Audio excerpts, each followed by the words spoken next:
95% of survival situations are resolved in 72 hours, which means statistically, if you can hang on for 72 hours, help will arrive. I can't tell you how many times I'd be out on a road bike ride and there'd just be a person sitting there with a flat tire that didn't know how to change it. And they didn't have cell service. They're just helpless. They're waiting for somebody to come save them. And it really stuck with me that, wow, it's not that people are dumb. It's just that they didn't get the reps that I did growing up on a farm. So Christian's the founder of Uncharted Supply Company. And those who have followed me know that preparedness is something that is very, very important to me, for myself personally, for my family, for those who I care about in the audience listening. I care about you. And so I believe resiliency is readiness, and readiness means you have to be prepared. You can't be prepared if you don't have the right gear.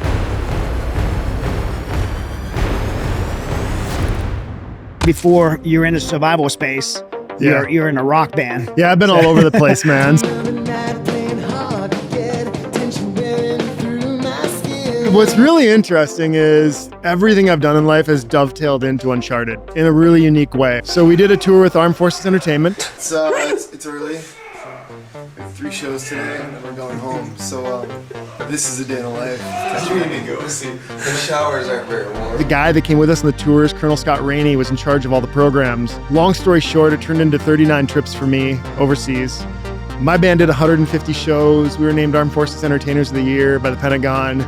So it was not only my band, but it was taking other groups, and then my job was to make sure that they were safe and they were prepared, and I was guiding them around and things were taken care of. Just a crazy experience, man. It was really an amazing time of life where, once or twice a month we would go to Iraq for 2 or 3 weeks and do a bunch of shows and fly around in Blackhawks and Chinooks and Ospreys and try to make people smile. It was cool. What's the transition from being in a rock band, traveling around the world playing for the troops, and then starting a company?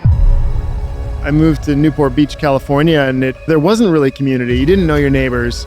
People were every man for themselves, and that's really what led me to building this company, because it was such a difference from everything I was used to. I've been overseas as a contractor a lot and done things like that, and just being around capable people that were team-oriented, that were community-oriented, and then suddenly find myself in a place where if it rained, everybody locked their doors. It just didn't sit well with me, and that's why we did this. Wildfire smoke once again rolling over the hills of Southern California, burning homes, forcing thousands of residents in this affluent LA suburb to get out, but leaving easier said than done. Residents forced to abandon their cars and flee on foot.